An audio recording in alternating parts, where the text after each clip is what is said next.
All right, picture this. The universe as we know it, every star, planet, galaxy, and even you and me, was once compressed into something smaller than an atom.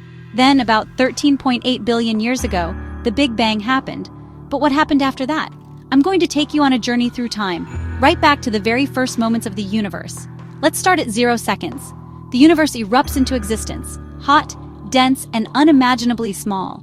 Space itself is expanding, stretching faster than the speed of light. Time begins ticking. The laws of physics as we know them start to take shape, but it's chaos. This first instant, called the Planck era, is so extreme that even our best science can't quite explain it. Fast forward to 1/1,000,000th of a second. The universe has expanded, but it's still hotter than anything we could ever imagine. Particles and antiparticles are popping in and out of existence. It's a cosmic dance of matter and energy. Forces that now seem separate, gravity, electromagnetism, the strong and weak nuclear forces, are still tangled together. Then, at about 1 second in, things start to get a little less wild. Neutrons and protons, the building blocks of atoms, begin forming as the universe cools down. For the first few minutes, these particles crash together, forming the first atomic nuclei, mostly hydrogen, some helium, and a dash of lithium. This is called Big Bang nucleosynthesis. But it's still too hot for atoms to actually exist. For the next 380,000 years, the universe is a glowing, opaque fog of particles and light. Photons, the particles of light, keep bumping into electrons, bouncing around in all directions. It's like being inside a cosmic soup where nothing can escape. Then, finally, the universe cools enough for electrons to latch onto nuclei, forming the first true atoms. Suddenly, light can travel freely.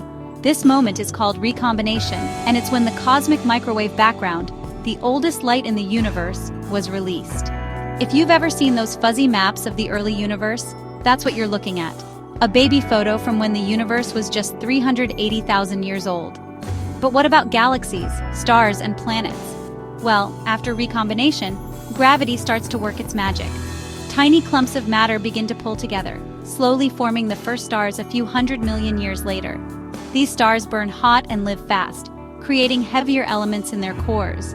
When they explode in spectacular supernovas, those elements scatter into space, seeding the next generation of stars and eventually planets. Fast forward billions of years, and those simple beginnings create the complex universe we see today, including Earth and, yes, us. So the next time you look up at the night sky, remember, you're seeing the end result of a 13.8-billion-year journey that started with a single, mind-blowing event. Thanks for joining me on this trip through time. The story of the universe is just getting started.